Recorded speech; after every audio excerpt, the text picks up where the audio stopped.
So the more things change, the more they stay the same. California still is burning, it still is in a crisis. But Speaker of the House, Johnson has said that stipulations on fire relief, there will be stipulations on fire relief. I noticed they never do that to any other state. I noticed they don't do that to Texas or North Carolina. They didn't do it to Florida. Why is California the one that draws your ire, the one that you, as in Speaker Johnson's words, well, you know, we don't like the way they run. Louisiana, let's get this straight. The man who represents the state of Louisiana is telling someone he doesn't like the way the state is run. So the number one state, the number one producer state in the country is being told by the number one taker state what to do. So number one, California is the fourth largest economy in the world. It is larger than Germany.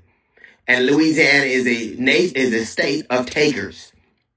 They're a state of receivers. We can survive without Louisiana. We damn sure can't survive without California.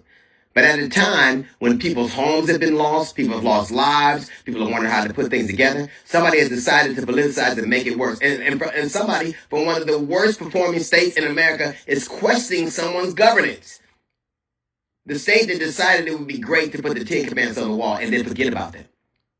The state that extols the virtue of Christianity but then forgets about it. All for what? Because you want to make political points? And it's really disturbing to have that come from the lowliest state in the country. The least productive state in the country is now telling people that they're going to be stipulations on the money California. What if California decided not to send you the money that you have to send back to it? You haven't put a stipulation on anybody else. You haven't done it to, and the thing that's really disturbing is there are more registered Republicans in California than residents of Louisiana. There are more registered Republicans in California than almost any other state in the country. So you're hurting them too. All the while fighting to have the Ten Commandments on the walls in schools and living up to none of them. You've decided that you have a low power play. And the truth of the matter is people are hurting people in need.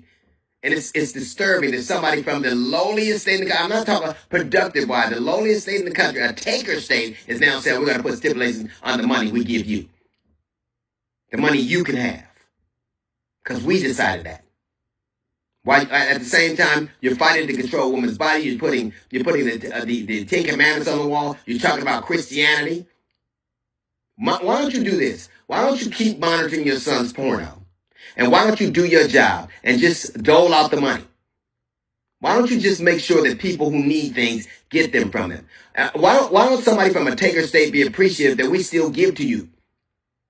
People are hurting and you're deciding how much worse you can make it just because you think you can?